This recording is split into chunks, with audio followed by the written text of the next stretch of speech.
Olá, boa tarde. Boa tarde, Paulo. Seja muito bem-vindo. Obrigado.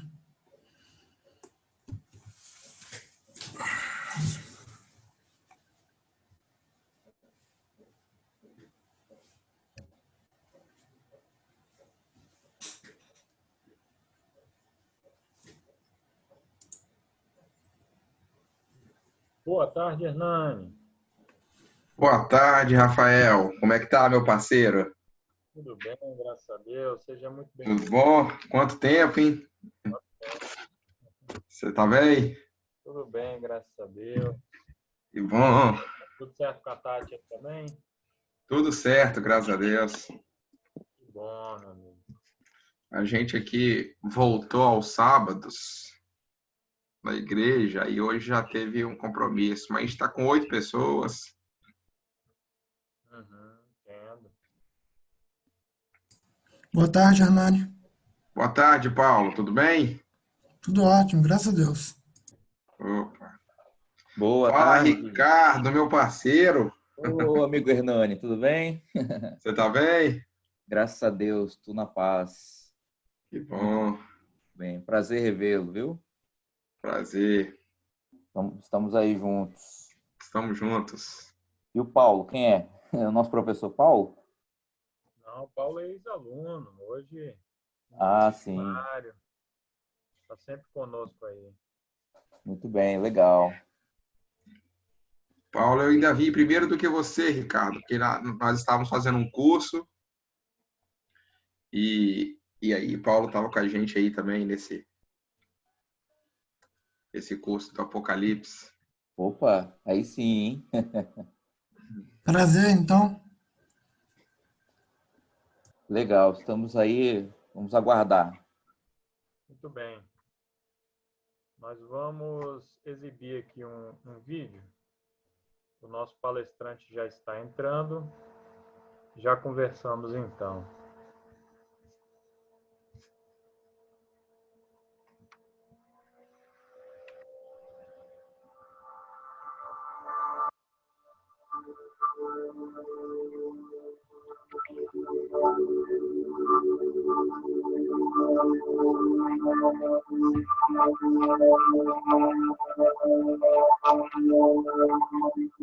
Boa tarde, professor.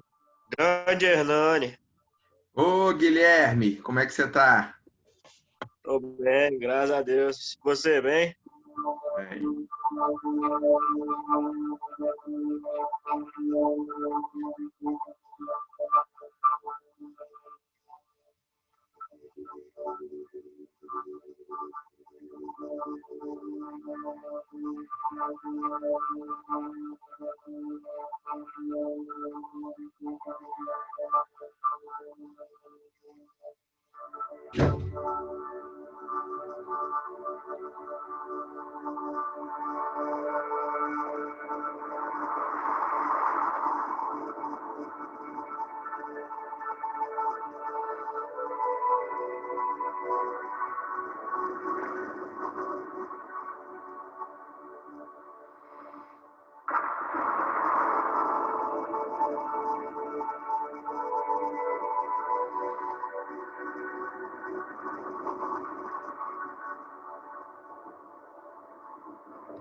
Boa tarde mais uma vez. Boa tarde, Willy. Sejam todos Boa tarde. Tudo bem? Obrigado, viu? Boa tarde, boa tarde. aqueles que ainda não sabem. Hoje é o Dia Internacional em memória das vítimas de atos de violência baseados em religião ou crença. Pelo mundo, diversos grupos religiosos são perseguidos, né? Poderíamos mencionar os Rohingya, por exemplo, em Myanmar, que é uma minoria étnica e religiosa, né? São muçulmanos e são perseguidos naquele país. Poderíamos mencionar recentemente os Yazid, né? Que foram duramente perseguidos no Iraque, pelo Estado Islâmico, enfim. Judeus são perseguidos pelo mundo inteiro. Mas o grupo religioso mais perseguido no mundo são os cristãos. São mais de 240 milhões de cristãos que sofrem diversos níveis de perseguição, de intolerância, em países que vão desde a Colômbia até a Coreia do Norte. Nesse sentido, então, nós convidamos o Willy Menezes para uma conversa. O Willis atua pela Portas Abertas, né, que é uma organização que existe há mais de 60 anos e apoia cristãos que são perseguidos ao redor do mundo por causa da sua fé. No Brasil, a Portas Abertas atua desde 1978, desafiando, então, os brasileiros a se engajarem em favor dos cristãos perseguidos. O Willy Menezes é casado com Tatiane e é pai de Lucas e André.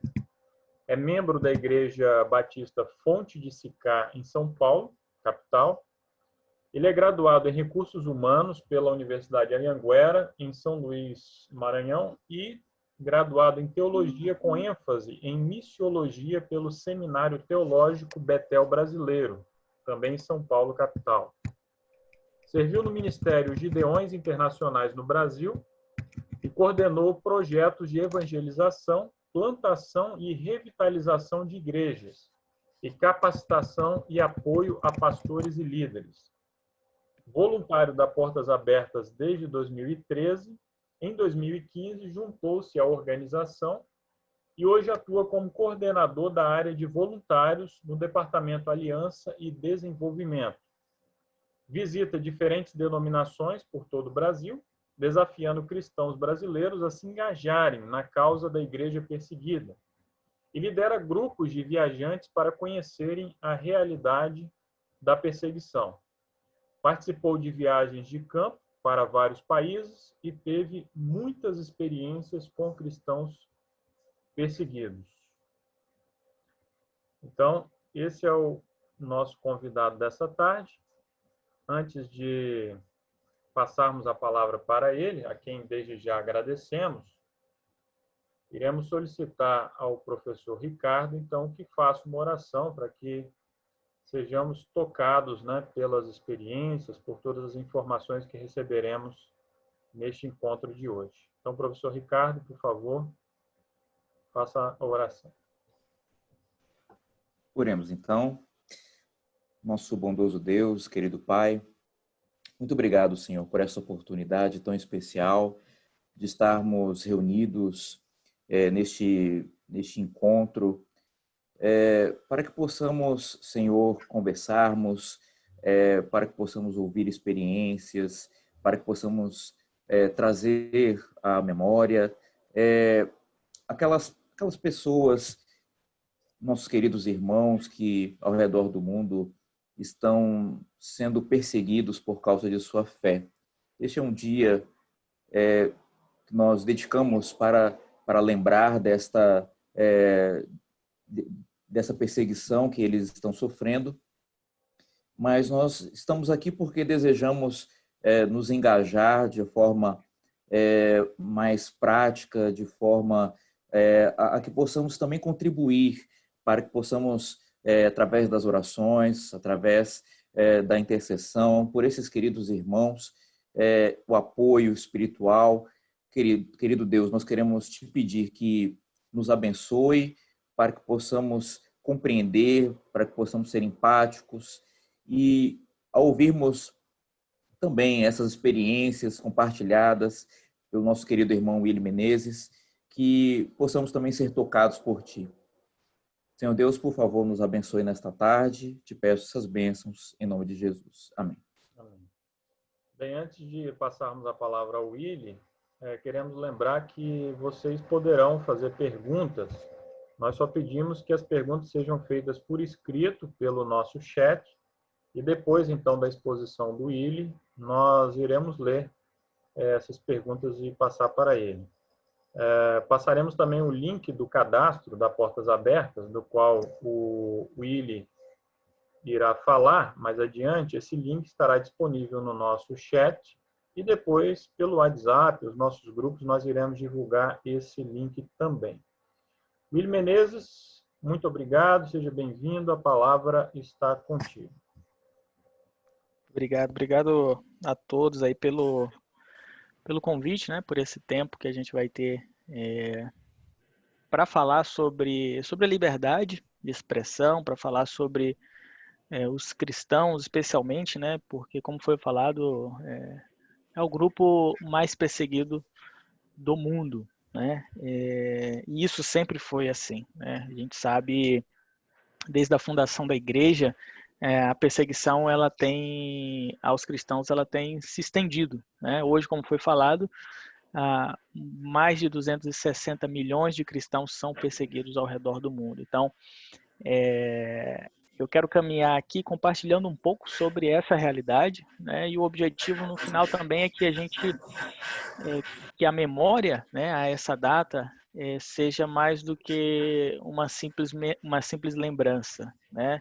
Mas que isso faça com que a gente se posicione, tome atitudes que possam ajudar nessa realidade, mesmo na divulgação, na compreensão, no conhecimento, nas orações, e a gente vai ver algumas coisas a mais que nós podemos fazer em favor dos cristãos perseguidos. Eu tenho uma apresentação aqui que eu queria compartilhar, eu quero só ver se dá para compartilhar aqui com vocês, e ficaria melhor para a visualização. Deixa eu...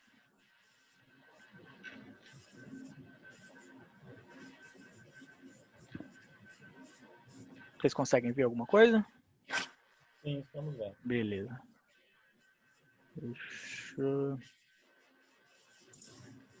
Ok.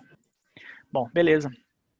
Então, a ideia é falar um pouco sobre essa data que nos traz lembrança, né, Dia das Vítimas de Violência Baseada em Crença ou Religião.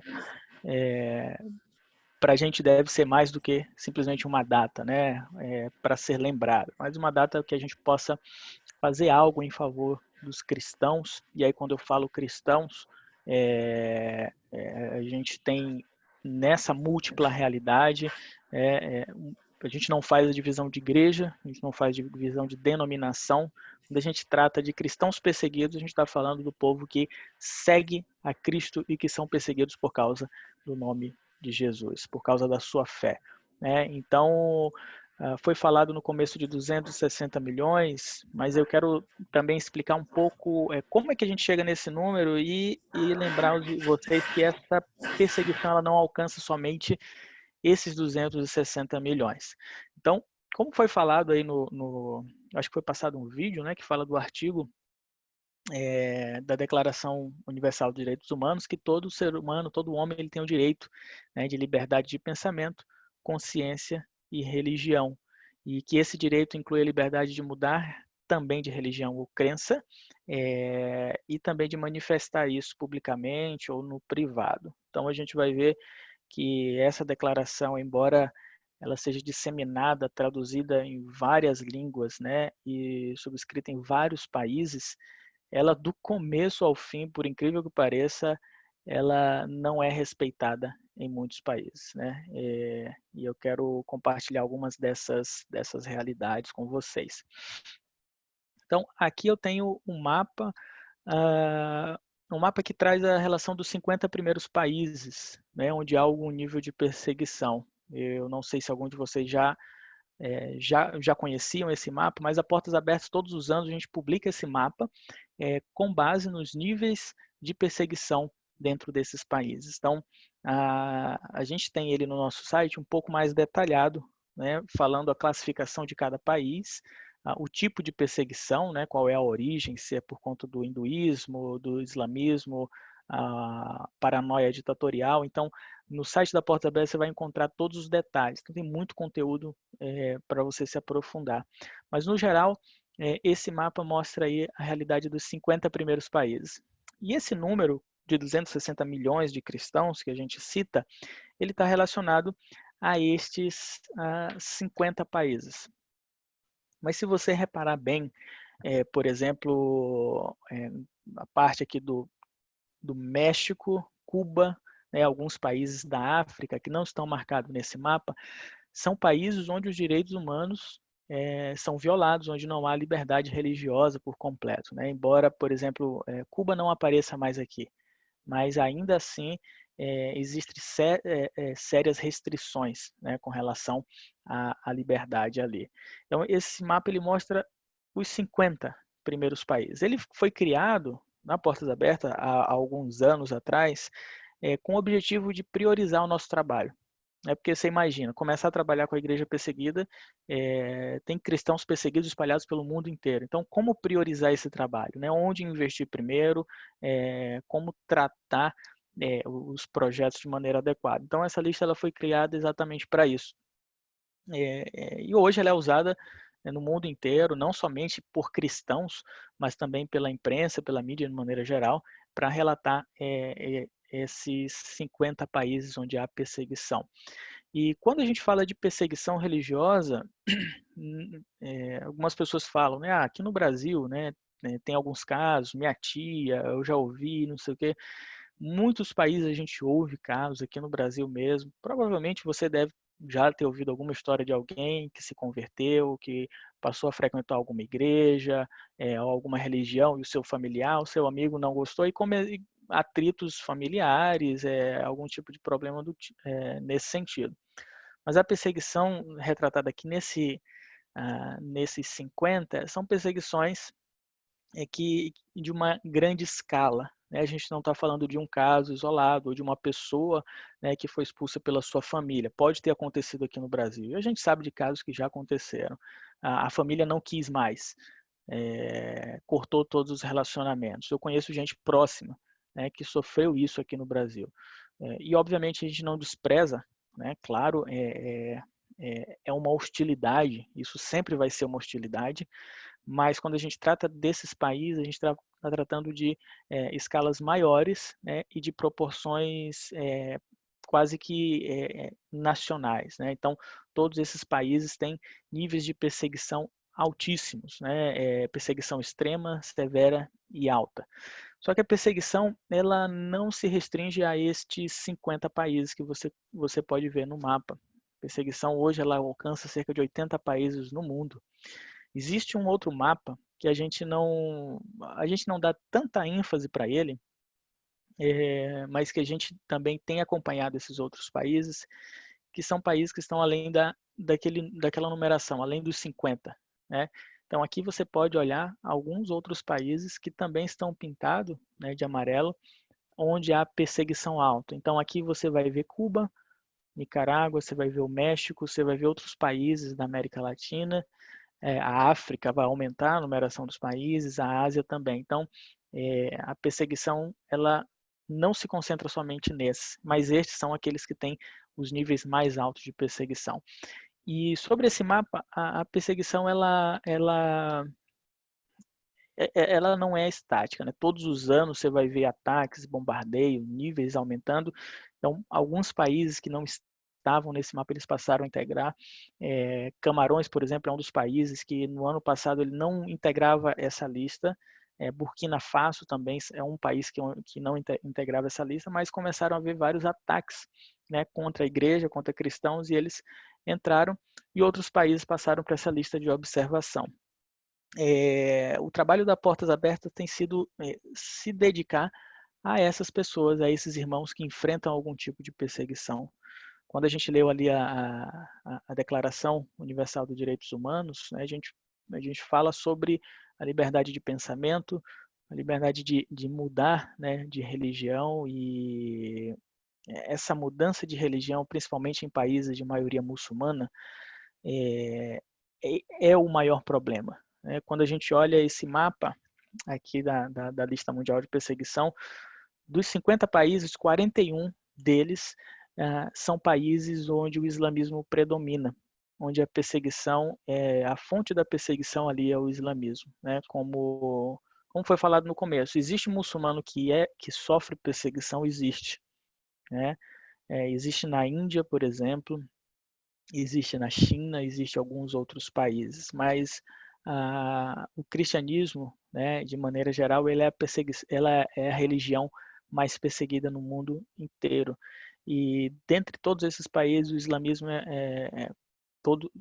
o islamismo é aquele que está mais presente, né, e que mais persegue. E por que eles fazem, né? Qual é a motivação? Como é que isso acontece, né?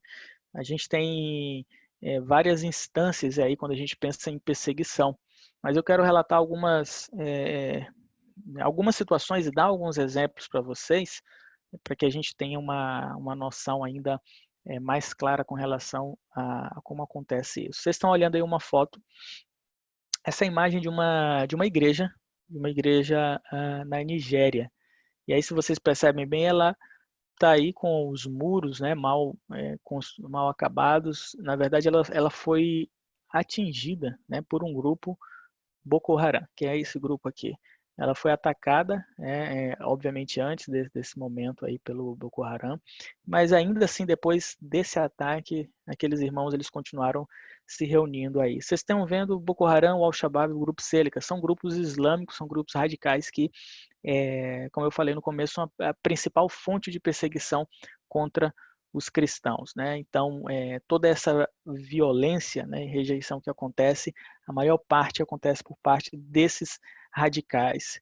Então, na prática, né, por que acontece? Por que eles fazem isso?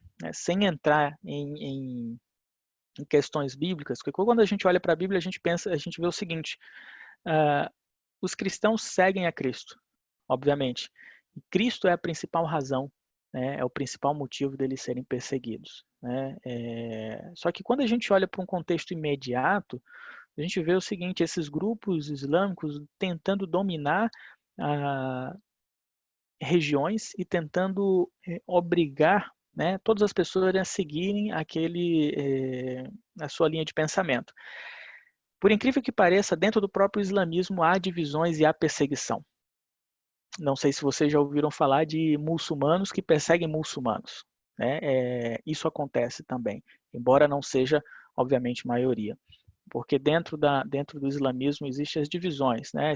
Especialmente a divisão mais comum entre os sunitas e os xiitas, que provavelmente vocês já ouviram falar, né? Então, essa divisão são linhas de pensamento, são modos de interpretar o Alcorão, e aí começa a ter os atritos. E quando ele se depara com os cristãos, né, os muçulmanos eles possuem um livro sagrado, o Alcorão, e possuem também uma mensagem para ser pregada.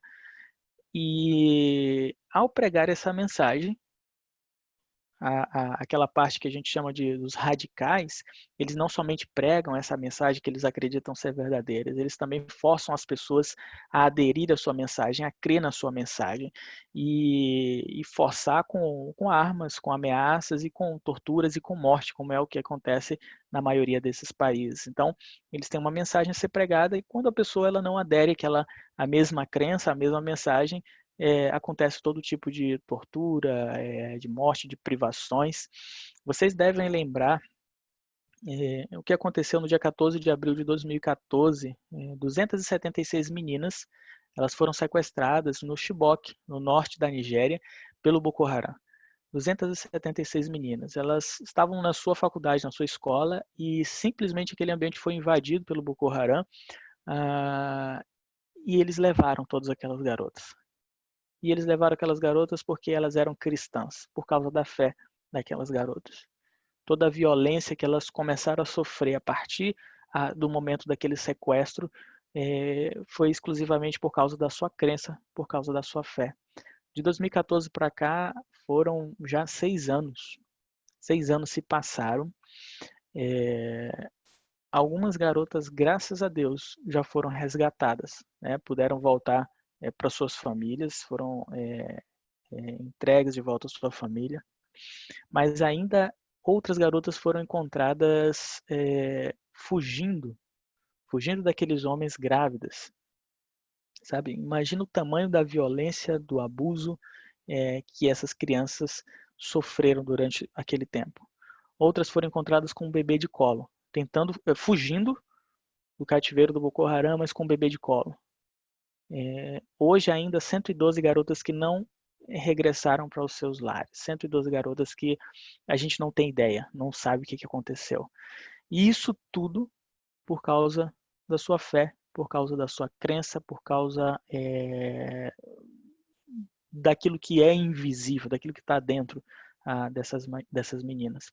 E o que eu sempre falo, quando eu toco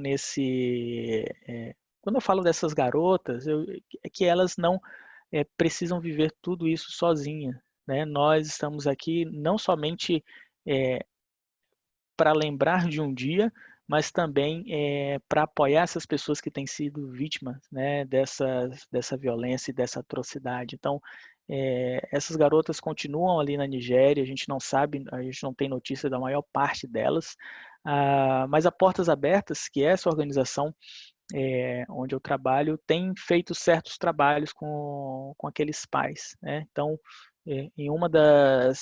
um dos projetos que nós temos ali na Nigéria é exatamente aconselhamento para esses homens, para essas mulheres, os pais, né, dessas crianças que têm sido vítima desses grupos, e aconselhamento pós-trauma, ajuda socioeconômica, outros tipos de ajuda para que eles possam caminhar, continuar seguindo a sua vida. A maior parte desses pais de lá para cá, desses que não receberam de volta suas meninas, né, boa parte deles, infelizmente, morreram com problemas relacionados a problemas cardíacos, problemas do coração. Então, passaram por uma dificuldade muito grande, têm passado por uma dificuldade muito grande, e o nosso objetivo é estar lá, não somente com as nossas orações. As nossas orações são as principais, a principal forma, a principal ferramenta como nós podemos ajudar essas pessoas. Mas a Portas Abertas também trabalha indo até essas pessoas para encorajá-las e para dizer que elas não estão sozinhas em toda essa situação. Então, esse é um trabalho que você pode ajudar, você pode fazer grande diferença. A gente tem algumas ações em favor dessas pessoas. Uma delas é uma campanha, inclusive que a gente já fez, campanha de cartas, né? Nós temos campanhas constantes em apoio a esses irmãos. Recentemente, pessoas do Brasil, no mundo inteiro, na verdade, né, escreveram cartas de apoio a esses pais que tiveram suas filhas sequestradas ali. E naquela época, muita gente, em 2014, eu lembro que muita gente se mobilizou, né, publicou nas suas redes sociais e para tentar fazer alguma coisa em favor daquelas crianças, né? Então, isso foi algo muito bom. Mas a grande questão é que de lá para cá muita coisa mudou na vida dessas pessoas. A gente conheceu algumas mães, né? Que imagina o que é uma mãe perder uma das suas filhas, né? Por conta por conta de toda essa perseguição. Uma das mães disse para a gente o seguinte: durante 6 anos de espera, né, são aí mais de 2.000 dias de espera. Ela falou, se matarem a minha filha e mostrarem o corpo, então eu vou deixar de esperar por ela. Enquanto não fizerem isso, eu vou continuar esperando. Diariamente. Uma outra mãe que possuía outra filha, né, que tem outra filha, começou a falar o seguinte na entrevista. Ela falou, olha, eu vou começar a preparar minha filha mais nova para receber um dia minha filha mais velha, porque pode ser que quando isso aconteça, se minha outra filha for resgatada e eu não esteja mais aqui, minha outra filha receba ela da melhor forma possível. Então, isso dói no nosso coração e isso deve nos fazer, nos mover de alguma maneira em favor dessas pessoas, né? O trabalho da Portas Abertas é não somente relembrar quando isso aconteceu. De 2014 para cá, nós temos acompanhado essas famílias e temos ouvido, atendido e levado outras pessoas também a lembrar e conhecer esses casos, né? Porque mais do que os nossos cliques, os nossos compartilhamentos, e isso é algo que é louvável, né? Quando a gente pode fazer isso, compartilhar, colocar hashtag, enviar isso, clicar para ajudar essas pessoas, existem outras coisas que a gente pode fazer, né? As nossas orações podem fazer diferença, a nossa mobilização pode fazer diferença. É estranho, né? A gente sentado em casa,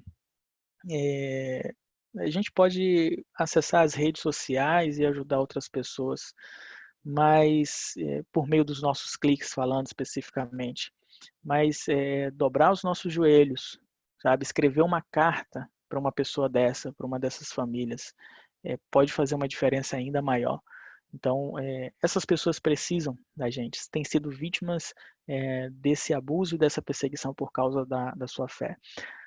A Portas Abertas fez como eu falei para vocês, uma capacitação de ajuda pós-trauma e aconselhamento bíblico para aqueles pais.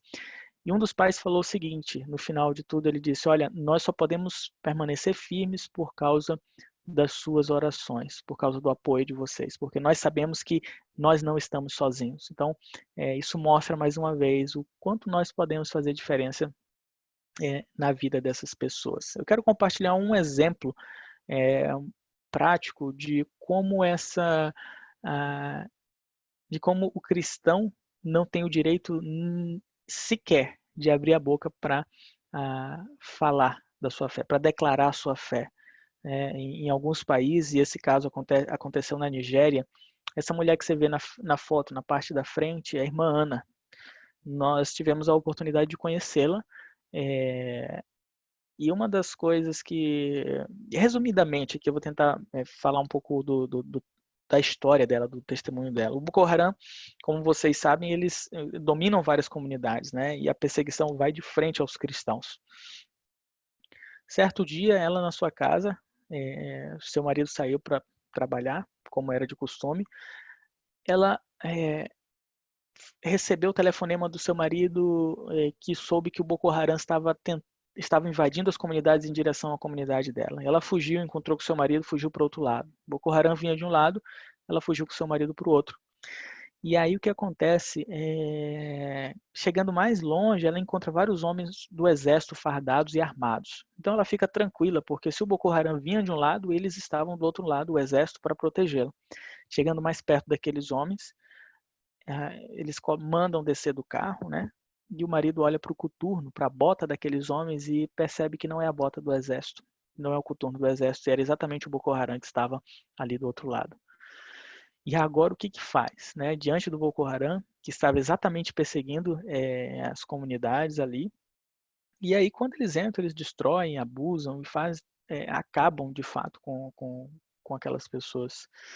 E aqueles homens chamaram, né, o marido e a irmã Ana, colocaram os dois de lado e fizeram a seguinte pergunta para ele, para o marido dela: você é muçulmano ou você é infiel?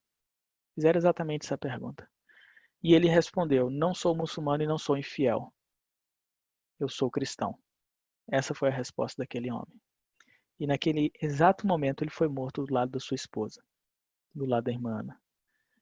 Simplesmente por declarar a sua fé em Cristo. Né? Eles não estavam ali fazendo nenhum tipo de protesto, não estavam nenhum tipo de campanha, ele simplesmente falou: sou cristão. E aí a irmã Ana conta do desespero que ela viveu naquele momento. Chamaram ela no mesmo momento e fizeram a mesma pergunta para ela: você é muçulmano ou você é infiel? Obviamente o objetivo daqueles homens era fazer com que eles declarassem, né, uma nova fé, uma fé diferente daquela que eles possuíam. E a irmã Ana respondeu exatamente a mesma coisa: não sou muçulmana e não sou infiel, eu sou cristã. E ela disse que fechou os olhos e fez uma oração rápida. Ela disse: Jesus, obrigado porque hoje eu vou te encontrar. Porque ela sabia o que ia acontecer com ela. Só que aqueles homens não mataram ela. O exército provavelmente já estava chegando, mandaram tirar tudo ali de perto e mandaram expulsar ela. Ela saiu, fugiu. Depois de um tempo ela encontra os seus filhos. A primeira pergunta dos filhos dela é: cadê o nosso pai? Você consegue imaginar de longe a dor de uma mulher dessa? Que sofreu tudo isso simplesmente porque ela e o seu marido abriram a boca para declarar sua fé em Cristo. Eles não estavam nem mesmo tentando convencer aqueles homens da sua fé, né? Eles não estavam nem mesmo pregando para aqueles homens, evangelizando aqueles homens. Ela simplesmente abriu e falou: sou cristão. O preço que se paga, né, por conta disso é muito alto, na maioria desses países. Há países em que a criança, quando ela nasce, na certidão de nascimento dela já vem a sua religião, dizendo que é muçulmana. Ou seja, no documento de nascimento já vem escrito a religião oficial daquela criança, muçulmano. E ele não pode simplesmente, depois da maioridade, em algum momento, mudar de religião, né? A gente leu a Declaração Universal dos Direitos Humanos, diz que qualquer pessoa pode mudar, né, de crença, de religião, mas isso não é verdade em muitos países, né? Eu tive a oportunidade de trabalhar em alguns desses países e conhecer pessoas que vivem essa situação, se converteram, né, ao cristianismo, mas precisam viver isso de maneira isolada, precisam viver isso de maneira secreta, né? Então, não podem declarar para sua família, porque na maioria das vezes a própria família, né, é quem inicia a perseguição, né, contra a pessoa que aderiu à nova fé. E eles não podem simplesmente recorrer à justiça ou à polícia, porque, como vocês sabem, em muitos desses países, as leis elas são baseadas no Alcorão, no livro sagrado, né? O sistema de lei que eles adotam, que é a Sharia, é baseada no Alcorão. Então, no Alcorão, ela proíbe, né, mudar de religião, em outros termos, obviamente, mas abrir mão para uma outra religião, proíbe o falar da sua fé, né, de uma religião estrangeira, que para eles é o proselitismo, então isso também é proibido. Então, as leis elas são baseadas nos livros sagrados, e tudo aquilo que o livro sagrado condena ou diz que é errado, a lei também vai condenar. Então, uma pessoa simplesmente não pode chegar e declarar sua fé. Em muitos desses países, né, as violências não acontecem simplesmente de maneira física, né, de agressão, né? Há outros tipos de violência, de todas as formas, verbais. Há famílias que têm seus direitos básicos tirados, seja de água, de alimentação, de saúde.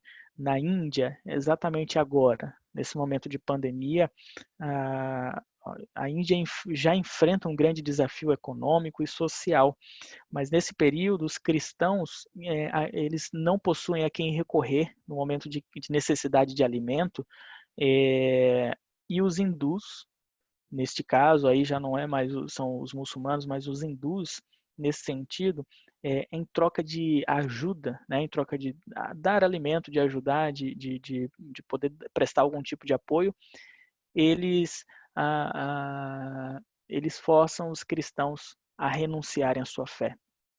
Em outras palavras, eles só vão receber alimento, eles só vão receber algum tipo de ajuda se renunciarem à sua fé e voltarem ao hinduísmo, né? Então, há muita maldade sendo praticada. Em países de maioria muçulmana acontece a mesma coisa, né? Em troca de apoio e de ajuda, os cristãos que são minoria ali, eles são obrigados a renunciar à sua fé para poder ter ali alguma coisa que seja básica. Portas Abertas, nesse contexto, iniciou uma campanha de ajuda emergencial, especialmente nesse período de pandemia, ajudando tanto a Índia, país no Vietnã, que não é nem o islamismo nem o hinduísmo, essencialmente, também enfrenta essa mesma situação. Então, Portas Abertas tem apoiado essas pessoas ali, e essa situação ela continua, né? No momento de pandemia, ela simplesmente multiplica, duplica. Hoje os cristãos eles sofrem uma dupla vulnerabilidade, né? Por conta da perseguição e por conta também da pandemia. Quero falar ainda sobre um outro país. Esse mapa que vocês veem aí mostra a Jordânia, a Síria aí ao lado, a Arábia Saudita, são países do Oriente Médio. E desde o começo da Primavera Árabe, toda a revolução que começou ali, toda a guerra também, muçulmanos foram afetados, mas especialmente os cristãos foram afetados, porque eles foram, vocês ouviram muito falar do Estado Islâmico, né, que invadia a casa de cristãos e davam 3 opções para aquelas pessoas, ou se converter ao islamismo, né, ou pagar uma multa para poder continuar vivendo na sua casa, ou morrer ali.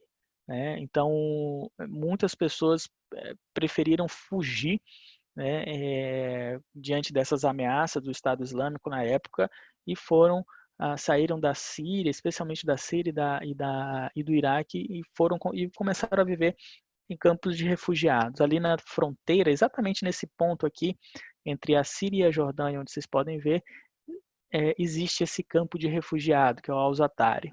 Em alguns anos a gente esteve presente lá, trabalhando com muçulmanos e trabalhando com cristãos ex-muçulmanos também.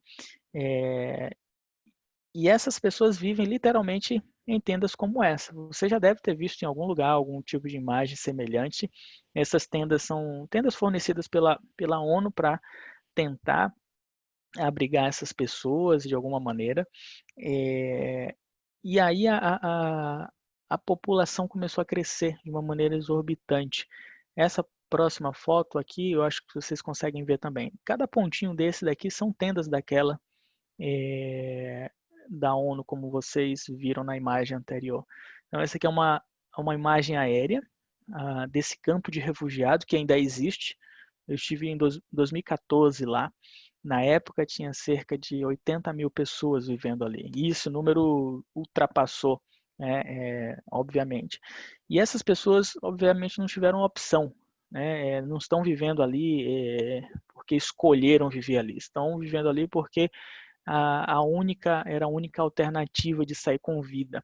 E pessoas que caminharam durante horas, dias, quilômetros para poder sobreviver. Então, tem famílias cristãs nesse campo, tem famílias de muçulmanos nesse campo, mas a maioria são cristãos que foram afetados por conta dessa perseguição. E para caminhar para o finalzinho, já são 16h40, eu quero falar do país que é o país que mais persegue cristãos, que é o país número 1 daquela lista mundial. Deixa eu só comentar aqui rapidamente sobre... Vai aparecer para vocês uma imagem de 3 containers. Esses containers são... Obviamente a gente usa eles para transporte de material, de carga entre navios e caminhões. Mas existe um país que se chama Eritreia. A Eritreia é um país que fica no chifre da África, onde também não há liberdade religiosa, não há direito nesse sentido. E esses containers são usados como prisões. E como foi falado dos cristãos, que são a maior vítima, ali existem muitos cristãos presos em contêineres de metal na Eritreia, simplesmente por declararem a sua fé. Existe o caso de uma mulher, que é a Ellen Berhane. Ela foi presa, passou cerca de 3 anos. 3 anos presa, num contêiner de metal ali na Eritreia. O crime daquela mulher foi simplesmente cantar. Ela cantava, só que suas músicas falavam sobre Deus e falavam sobre Jesus. As músicas que ela cantava falavam sobre Deus, falavam sobre a sua fé, e por isso ela foi presa durante quase 3 anos. Além da prisão, sofrer maus tratos dentro daqueles contêineres de metal, sofrendo maus tratos, torturas, mas sabe o que nos traz esperança é que ainda assim, mesmo com toda essa dificuldade, essa mulher continuava pregando sobre a sua fé e continuava cantando, mesmo presa ali dentro. E o objetivo daqueles homens ao prender a Ellen Berhane era fazer com que ela se esquecesse do seu Deus, se esquecesse da sua fé. Quando ela chegou ali dentro, ela viu várias mulheres que tinham esquecido a data do seu aniversário, só para você ter ideia. As mulheres que já não sabiam mais sobre a sua vida, já não lembravam a data do seu nascimento. E o objetivo era fazer isso. Para que ela não esquecesse, ela cantava. Para que ela não esquecesse, ela recitava versículos bíblicos, pregava para outras pessoas. Deus, na sua graça, permitiu que ela fosse liberada, né? Ela precisou de ajuda médica, então ela foi para um hospital e no hospital ela fugiu. Ela escreveu um livro depois que se chama Canção da Liberdade e ela traz essa frase, é uma das frases de encorajamento que a gente traz. Se eu pude cantar enquanto estava presa, imagine o que vocês podem fazer para a glória de Deus estando em liberdade, né? Ela experimentou alto nível de perseguição por causa da sua fé. O livro Canção da Liberdade, que é o livro que ela escreveu, traz todo esse relato e é um grande encorajamento. Ela tem divulgado a sua realidade, a realidade que ela passou em muitos países hoje. Ela não pode voltar para a Eritreia e tem relembrado pessoas, né, dessa minoria, né, que na verdade, quando a gente pensa em termos gerais, não é minoria, tá, gente? 70% da população cristã vive em países onde há algum tipo de perseguição. Então, a maior parte dos cristãos no mundo vive em países onde não existe liberdade. E a minoria somos nós, que temos liberdade para expressar a nossa fé. Nós somos a minoria. A maior parte dos cristãos, cerca de 70%, vive em algum tipo de país onde há restrição. E como eu havia falado, para concluir, a Coreia do Norte é o país onde há maior nível de perseguição por causa da fé. Isso não é uma surpresa, né? Todos vocês já ouviram na internet, nas mídias, na televisão. Essa imagem que está aí é do fundador da Coreia do Norte e do seu filho, Kim Il-sung e Kim Jong-il. O que governa a Coreia do Norte hoje, que é o Kim Jong-un, ele é o neto, né, a mesma família. A Coreia era somente uma, né, depois da Segunda Guerra Mundial se dividiu.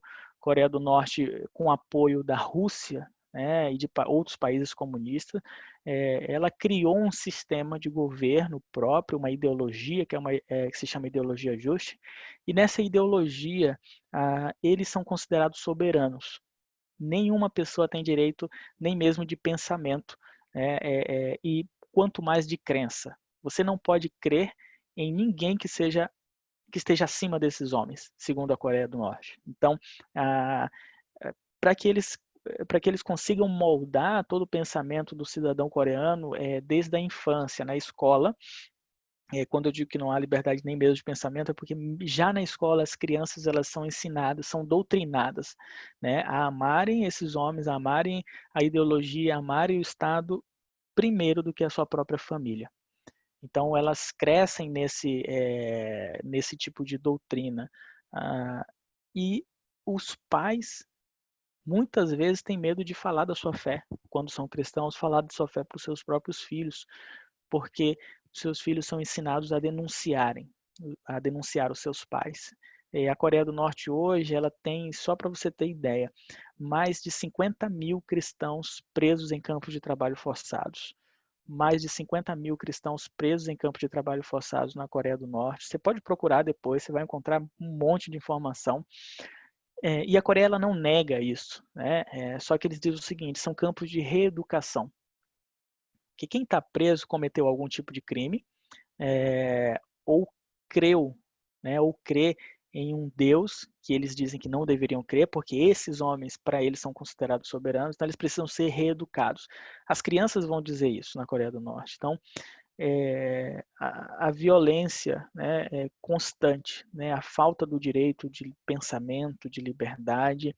Você não precisa nem ser cristão para pisar na Coreia do Norte e experimentar, né, e entender como de todos os lados esses direitos são retirados, são restritos. Então, ainda com toda a dificuldade ali na Coreia do Norte, há cerca de 300 mil cristãos espalhados por todo aquele país. Obviamente com muita restrição. A gente conheceu algumas pessoas que viveram nesse campo, que tem um testemunho muito forte, mas graças a Deus, a igreja ainda persevera, ainda mesmo com toda a pressão, sobrevive ali. Então, a Coreia do Norte deve ser alvo da nossa ajuda, das nossas orações, do nosso apoio. Uma das pessoas que ficou presa ali nesse campo, ao perguntar para ela, né, qual era o maior medo que ela possuía, ela falou: meu maior medo não era de morrer, meu maior medo era no momento de fraqueza negar a Cristo, né? Negar a minha fé, negar aquilo que eu acredito. Então, há uma necessidade muito grande de ajuda. O mundo precisa conhecer mais sobre essa realidade. Então, eu convido vocês também. Obviamente foi um tempo muito curto, mas no site da Portas Abertas você pode encontrar muitas informações. O meu convite é para que você compartilhe isso com outras pessoas, né? Para que você ore, para que você escreva uma carta de encorajamento para uma dessas pessoas, para que você vá um dia, se você quiser ir com a gente, contrabandear uma Bíblia, levar encorajamento para esses irmãos. Hoje, às vezes a pessoa pergunta, né, como é que vocês fazem? O irmão André, que é o fundador da Portas Abertas, ele começou contrabandeando Bíblias num Fusquinha para países do leste europeu. Hoje ainda há necessidade, hoje ainda há, mesmo com a tecnologia, mesmo a gente entrando com MP3, com chip em alguns países, outros países a Bíblia precisa ser levada impressa, o contrabando, né, como a gente costuma dizer, ele continua acontecendo. Então tem muitas outras necessidades, e isso tem crescido cada vez mais. Então compartilhe essa causa, nos ajude. Eu havia falado do cadastro, o pessoal quiser receber mais informações, eu não estou com a tela do chat aqui, mas se alguém puder colocar, ou depois vocês podem acessar, tira um print, nesse site que está aqui, portasabertas.org.br/WM, você vai ter uma oportunidade de cadastrar, fazer o seu cadastro junto a Portas Abertas para você receber as informações da Portas Abertas, para você receber material. A gente vai te mandar a gente tem uma revista dessa daqui, eu não sei se dá para ver aqui, deixa eu tirar aqui eu acho que fica maior. Essa aqui é uma revista que a gente tem uma revista mensal, pessoal, muita gente assina ela. Você também, se quiser, você pode adquirir essa revista aqui para receber mais informações. A gente vai te mandar uma dela de presente, tá? Sem custo nenhum. É uma maneira de você continuar se envolvendo. O nosso site está aí. Se você acessar também, depois que você fizer esse cadastro, você vai ser direcionado para o site da Portas Abertas. Então, no site tem informações que você aí pode passar o ano inteiro lendo dia após dia, e você vai ter informações novas, né? Sobre cada um daqueles 50 países que eu falei para você, você vai ter o tipo de perseguição, tipo de governo, a história da igreja, as maiores necessidades. Então, é muita coisa. Falta de informação não né? A gente tem muito material bom que pode ajudar esses irmãos, e vocês com certeza vão não somente aprender, né? Mas eu creio que todas as vezes que eu falo e que eu encontro um cristão perseguido ou que eu visito um desses países, eu saio um tanto envergonhado, mas também um tanto encorajado com relação à liberdade que eu tenho, à fé que eu possuo, né, e tudo isso. Então, é isso aí. Desculpa correr, que eu queria tentar falar o máximo possível, né, de diversos tipos de países. Então, volto a palavra aí para vocês, que Deus continue abençoando. Obrigado pela dedicação aí de vocês, pelo tempo. Muito obrigado, Willy. Nós que te agradecemos. Enquanto você estava aí falando dessas experiências, desses testemunhos, eu me lembrei de um trecho do Apocalipse. Alguns dos irmãos que estão aqui conosco estudaram o Apocalipse recentemente, né? Existe um texto lá em Apocalipse 6, versos 9 e 10, que diz assim: quando abriu o quinto selo, vi debaixo do altar as almas dos que tinham sido mortos por causa da palavra de Deus e por causa do testemunho que deram. E clamaram com grande voz, dizendo: até quando, ó soberano, santo e verdadeiro, não julgas e vingas o nosso sangue dos que habitam sobre a terra? Essa pergunta continua ecoando, né?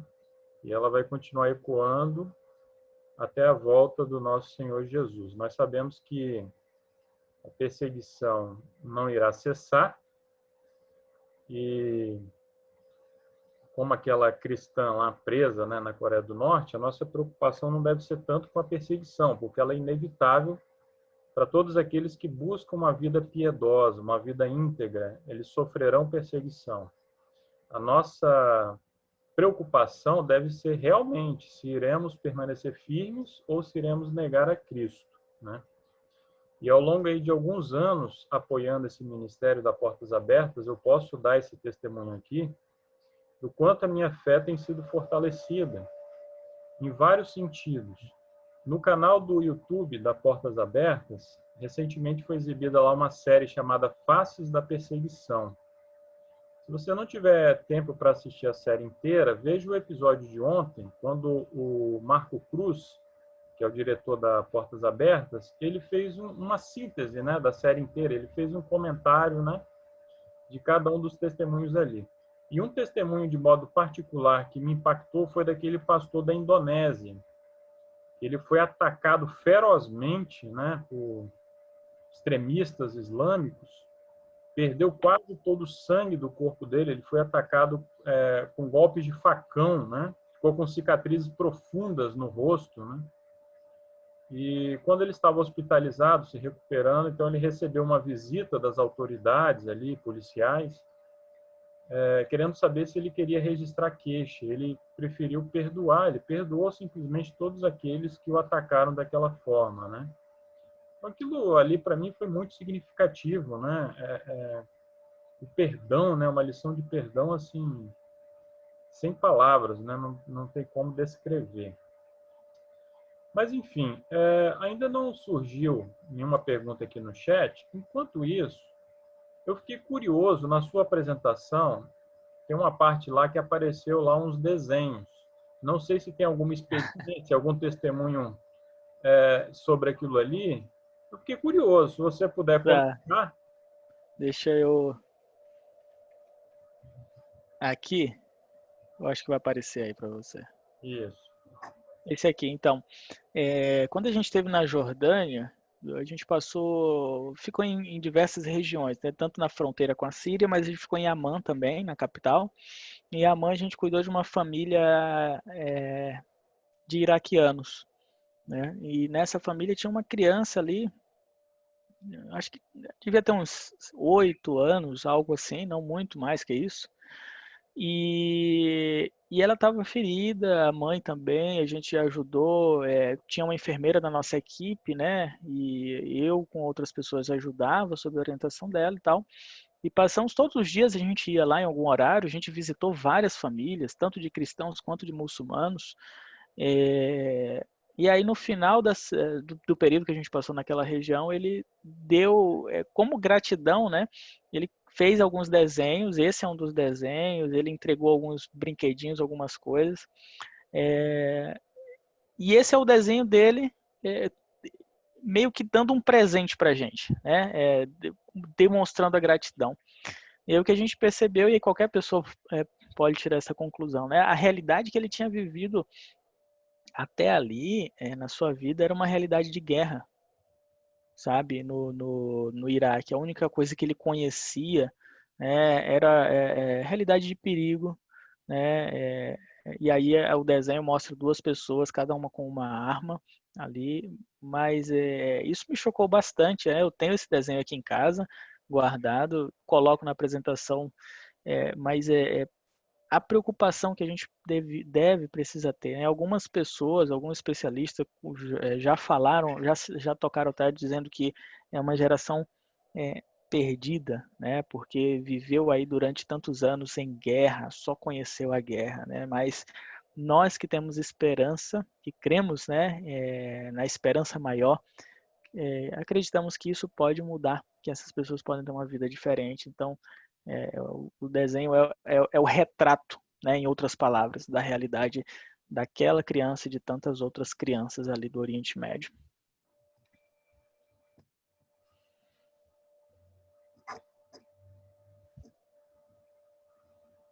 Muito bem. Professor Hernani, professora Raquel, vocês têm alguma pergunta? Eu havia pedido que escrevessem no chat, né? Mas vamos abrir. Boa tarde. Boa tarde. Boa tarde. Oi. Eu não sei se vocês conseguem me ver, eu tô com uma conexão ruim hoje. Boa tarde, queridos, né, amigos. Eu observando o desenho. Consegue me ouvir? Estamos te ouvindo. Está travando um pouquinho, mas dá para entender, Raquel. A minha conexão vai cair. Eu tô achando que vai cair. mas eu percebi que a arte estava solta.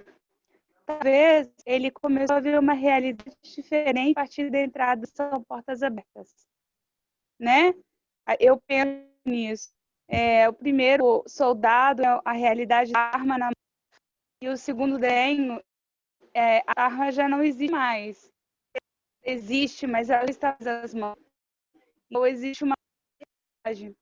Talvez é uma forma de se interpretar esse desenho como a arte do Dora falando. É uma hipótese, né?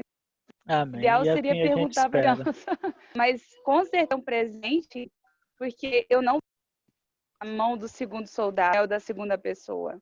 Não está nas mãos mais, né? Então, eu acho que, no final das contas, vocês fizeram, vocês lutaram com armas que não são visíveis. Olha, outra interpretação, né? As não visíveis. Vocês estavam munidos, vocês lutaram, vocês fizeram as coisas na vida dessa criança sem aquela arma que ele conhecia. Né? Amém. Amém. Obrigado. E eu creio sim nisso. E com certeza, depois desse tempo, não por nossa causa, mas por conta de todas as pessoas envolvidas, das orações, dos projetos que acontecem, né? Uma perspectiva diferente, uma esperança nova para aquela criança, para aquela família.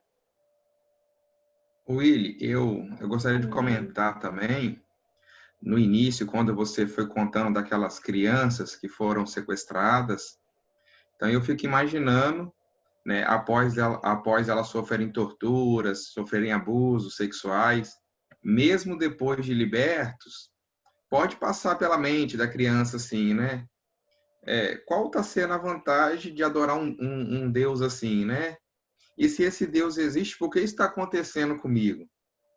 E eu tenho certeza que esse projeto, ele acolhe, né, nesse sentido, de dar esse suporte para essas pessoas que passam por esse trauma. Realmente faz parte, assim, da obra de Deus, né, colocar vocês ali exatamente para dar esse apoio, né, para essas pessoas que são perseguidas, e como o Rafael leu ali já em Apocalipse, né, uma perseguição que é contínua, que perdurará até a volta de Cristo. Então, assim, parabéns pelo projeto, né, e que nós possamos, que estamos ouvindo aqui, né, nos envolver de alguma forma, como você colocou, né, poder participar dessa ajuda aí, né, que Deus abençoe vocês. Amém, amém. Obrigado, Hernani. É isso mesmo. Tanto que um dos projetos mais fortes que a gente tem ali nessa região é de aconselhamento bíblico. Parece simples, né? Vocês vão lá para fazer um aconselhamento bíblico, mas isso restaura a esperança daquelas pessoas, né? Isso trata o coração daquelas pessoas e a partir disso elas podem voltar a viver, a caminhar, a sorrir. É exatamente nesse sentido. Amém.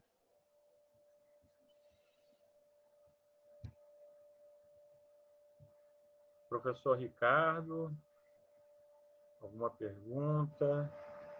A professora Ellen também está aí nos acompanhando. Eu tenho uma pergunta.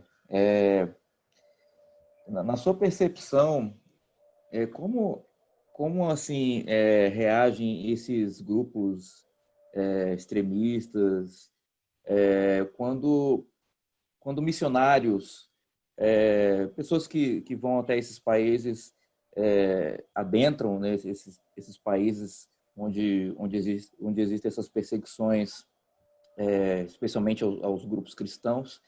E essa é uma pergunta. Uma outra pergunta como você se sentiu estando visitando esses locais, apoiando essas pessoas? Você sentiu algum medo? Você teve algum receio? E ao cuidar dessas pessoas, ao levar conforto, como você se sentiu? Qual foi as suas emoções ali naquele momento? Que certamente, né, emoções bem fortes estavam ali afloradas, né? É importante que a gente saiba disso, porque nós estamos longe, estamos distante desse foco de perseguição e muitas vezes estamos assim confortáveis, né, na nossa do outro lado, né? A gente ora, é claro, né? Mas a gente não tem noção do que é, né? Não temos pouca noção. Obrigado, Ricardo. Então, cara, as emoções, elas começam muito antes, né, de ir e o nível vai aumentando. Você embarca para um país, você está arrumando as coisas, você está escolhendo roupa e você fica pensando, né, o que vai fazer. Eu já tive grandes experiências com isso, né, de preocupação de roupa, já que eu toquei nesse assunto, nem sei porquê, mas arrumando mala, colocando coisa ali, tempo de frio ou clima diferente e tal. Já tive experiência de voltar sem nenhuma roupa na mala, entendeu? De deixar as coisas lá porque dava uma vergonha, sabe? De voltar com tudo que eu tinha e olhando pessoas que não tinham quase nada, entendeu? Então, em outros países, no Oriente Médio, ao desembarcar, e o que eu vou falar aqui quando chegar no momento de entrar no país, né, na alfândega, né? Eu vou falar que sou cristão, a gente não pode citar o nome Portas Abertas, né? E aí, cada lugar, um milagre de Deus, né? A Portas Abertas trabalha com muito... Já tem 65 anos, né? Então, não é nenhuma amadora. Não falo por mim, mas por pessoas que durante todos esses anos já fizeram isso. Então, em alguns países, a gente não tem contato com a pessoa que vai nos receber lá, né? Justamente para manter uma segurança. Porque se alguém me pergunta alguma coisa, eu não vou precisar mentir, sabe? E eu posso até ficar nervoso de alguma forma, mas eu não sei a resposta. Então, em alguns casos, a gente é privado de saber algumas coisas para evitar, né, tanto para a gente quanto para outras pessoas. Então, todo esse processo, as emoções, elas são altas, né, são grandes. Mas, por incrível que pareça, onde as experiências mais marcantes que eu tive foi aqui perto, na Colômbia. E a pessoa pega Colômbia, mas como, né? Colômbia que faz fronteira com o Brasil, tá bem aqui do nosso lado. Tem igrejas lá em Bogotá com cerca de 25 mil pessoas em cada culto, né? Megas igrejas, né? Mas eu tive a oportunidade de trabalhar em regiões de montanhas, bem afastado da capital, das grandes cidades. E essas regiões mais afastadas é onde o negócio é complicado por conta das guerrilhas, né? Das Forças Armadas Revolucionárias Colombianas, são as Farc, os paramilitares, ELN, Exército do Povo, todos esses grupos armados. E eu conheci da última vez que eu tive com a minha esposa, inclusive, a gente falando sobre coisas simples, falando sobre a Bíblia, obviamente, mas aí eles falaram que não conheciam certos livros que a gente estava comentando. E eles não conheciam porque não tinha tradução na língua deles, né? Eu tenho até tá aqui aqui atrás, na língua deles, mas só o Novo Testamento, ou seja, eles não têm o Antigo Testamento. Eles só ouviram o Antigo Testamento, né? Alguém falou. Então, é algo muito simples, mas meu Deus, o conhecimento da Bíblia, né, o acesso à palavra de Deus é algo fundamental e a gente crê que todas as pessoas deveriam ter acesso, né? E a gente tem trabalhado para que isso alcance, né, outras pessoas, para que haja traduções. Lá também projeto para traduzir o Antigo Testamento. Então, eu acredito que em locais mais simples e outra experiência que eu tive também aqui na Colômbia. Embora o Oriente Médio parece ser mais pressão, né, por conta dos grupos estarem ali e ser o centro né, o coração do Oriente Médio ali entre Jordânia, Iraque, Síria, aquela coisa. Mas uma outra experiência que eu tive na Colômbia também muito muito forte foi quando a gente estava realizando um culto a portas fechadas, a gente não podia fazer muito barulho, e ali com uns 20 indígenas que saíram das suas tribos e foram para essa região onde a gente estava. E assim, os indígenas, só para explicar, quando eles se convertem, eles deixam de praticar os rituais antigos, o sacrifício a animais, adoração aos deuses, né, todas essas coisas eles deixam, né, e agora eu creio em Deus. Eu não vou seguir a Bíblia. Então, quando eles abrem mão disso, eles começam a ser perseguidos. E aí eu tive com alguns, a gente realizou um culto ali cara, um violão com acho que 3, 4 cordas, né?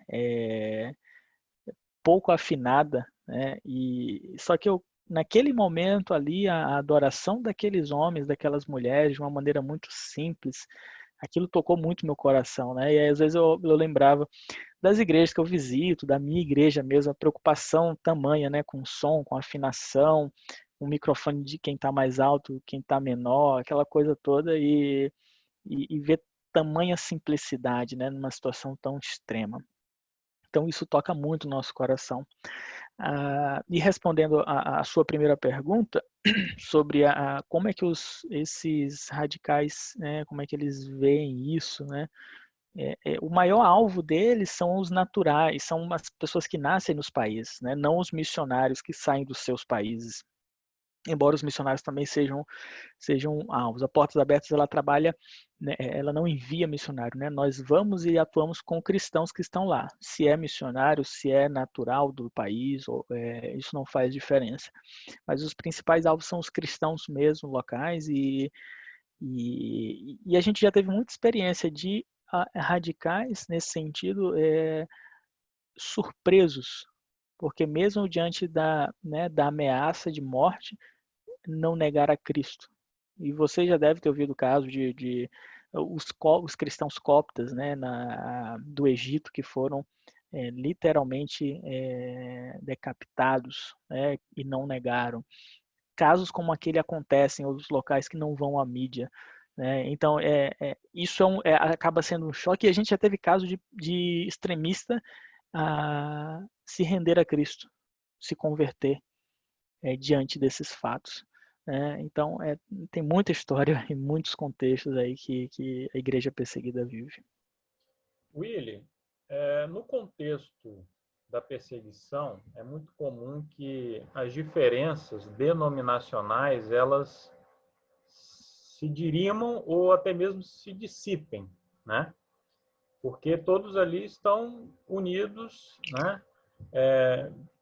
Pela perseguição que sofrem. Então, a questão da placa da igreja não vem muito ao caso, né? A gente lê relatos, a gente ouve sobre isso. Mas ainda assim, você já teve alguma informação, algum contato de grupos de adventistas do sétimo dia, alvos de perseguição em alguns desses países aí? Olha, quando a gente, você falou uma coisa que é muito real, né? Quando a gente pensa na realidade da perseguição, né, não entra a gente não entra nesse detalhe de denominação, né? Então, quando eu estive no Oriente Médio, eu estive trabalhando com pessoas, né, e por pessoas que simplesmente por declarar a Cristo, por declarar a sua fé em Deus, sofrem perseguição e até hoje não sei qual denominação participavam. Acaba sendo um pouco mais difícil a gente saber. O que eu sei, até mesmo dentro de outras igrejas, por exemplo, batista, presbiteriana, a gente acaba não sabendo por esse fato, né, que isso acaba tendo uma proeminência, né, a situação que eles vivem, né? Então, eu já soube de adventista, já soube de católico, já soube aí dentro da igreja evangélica tem outras, nazareno e tal, mas isso, se você me perguntar de cada um das experiências que eu tive, a maior parte eu não soube, né? Eu não sei.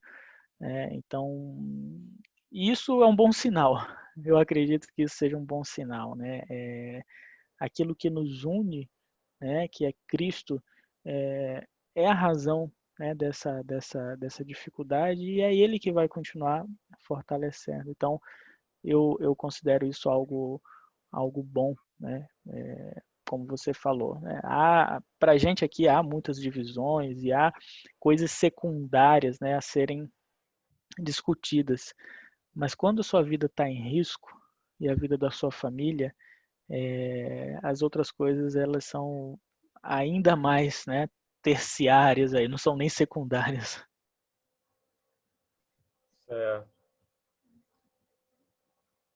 Meus amigos, nós já passamos de 1 hora aí de transmissão. Por acaso, alguma outra pergunta? Ah, se me permite, professor, Claro, Paulo, pode ir. eu pensei a respeito de como eles fazem para poder levar as Bíblias para esse lugar e tal, porque, é claro, você entra lá e com uma certa destreza você consegue passar pela alfândega e tudo, mas como é que você leva um livro que ele é procurado em muitos desses lugares para ser destruído e tal, que é alvo, digamos assim, né? Essa é uma dúvida que eu tive. Legal. No começo da missão Portas Abertas, o irmão André ele colocava as Bíblias no Fusquinha, né? Como eu falei para vocês. O livro está ali. O capô do Fusca e entrava nos países e ele fazia uma oração quando ele estava na fronteira. E aqueles países eram países comunistas, né? Sistema muito mais rígido do que qualquer um que a gente conhece. E a oração dele era o seguinte: ele falava: Senhor Jesus, quando o Senhor estava na terra, o Senhor fez cego enxergar. Agora eu te peço, por favor, tampe os olhos daqueles que enxergam para que eles não vejam. E ele era revistado durante 1, 2, 3, já ficou até 4 horas parado. E nunca perdeu uma Bíblia.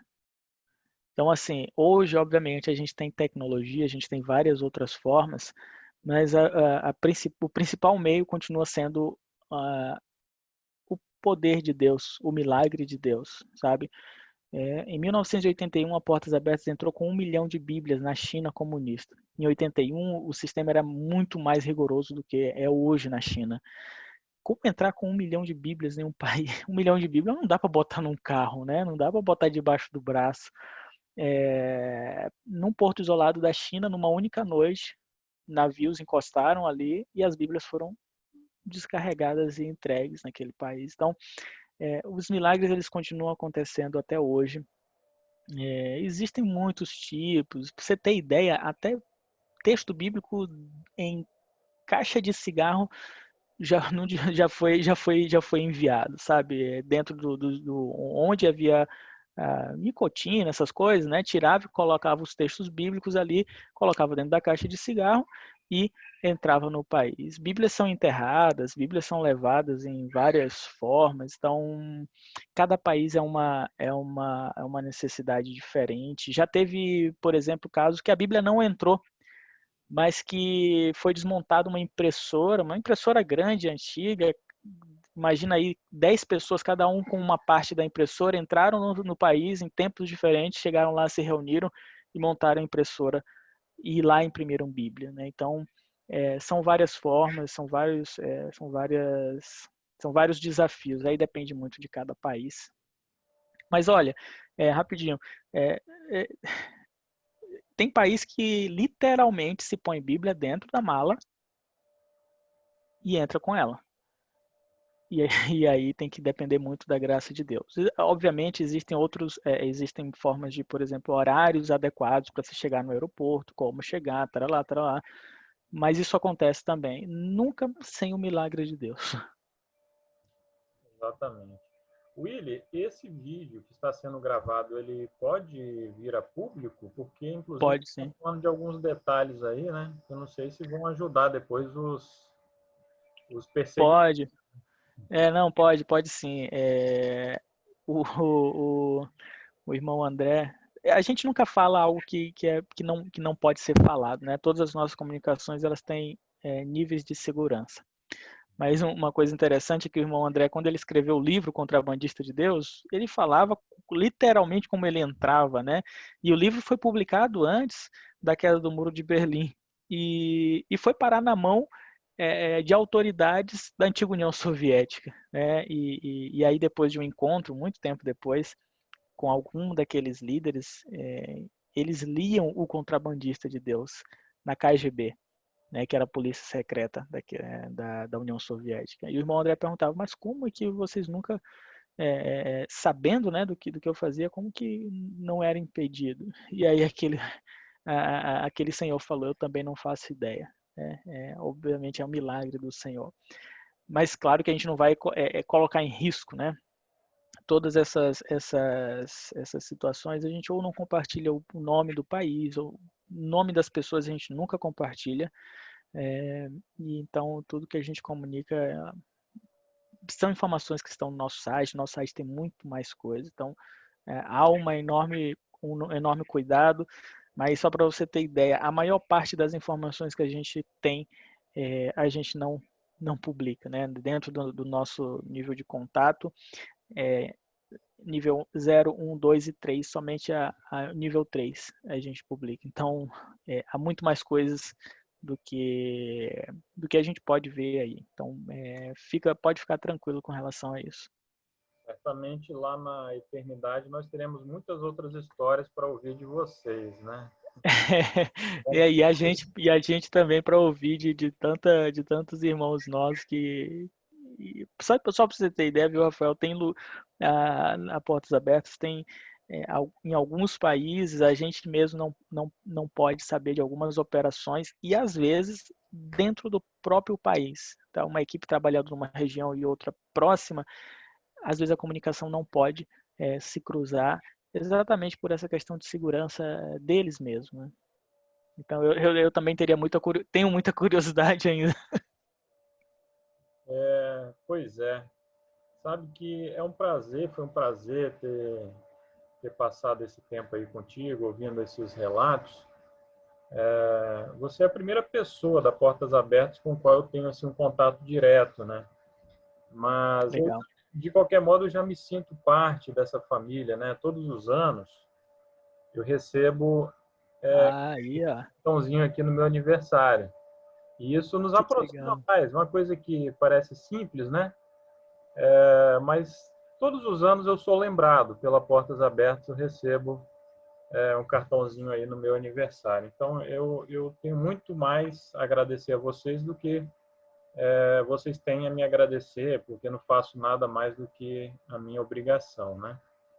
E eu gostaria de falar só rapidamente com aqueles que são nossos alunos. Nós vamos lançar essa campanha. Eu estou tomando a liberdade, viu, professora Raquel, porque a sua conexão aí não está muito legal, mas a gente vai falar bem rapidamente aqui, porque depois nas aulas nós vamos retomar isso, né? Nós vamos lançar esse projeto aqui de cartões para crianças cristãs na Ásia Central. E aqui há uma série de orientações que depois vamos passar em detalhes. A ideia é que vocês produzam desenhos que servirão de consolo para essas crianças que sofrem perseguição. Algumas delas não podem ser doutrinadas, não podem ser evangelizadas, né, até que se tornem adultas, né? Então, é uma realidade muito, muito difícil que essas crianças cristãs enfrentam.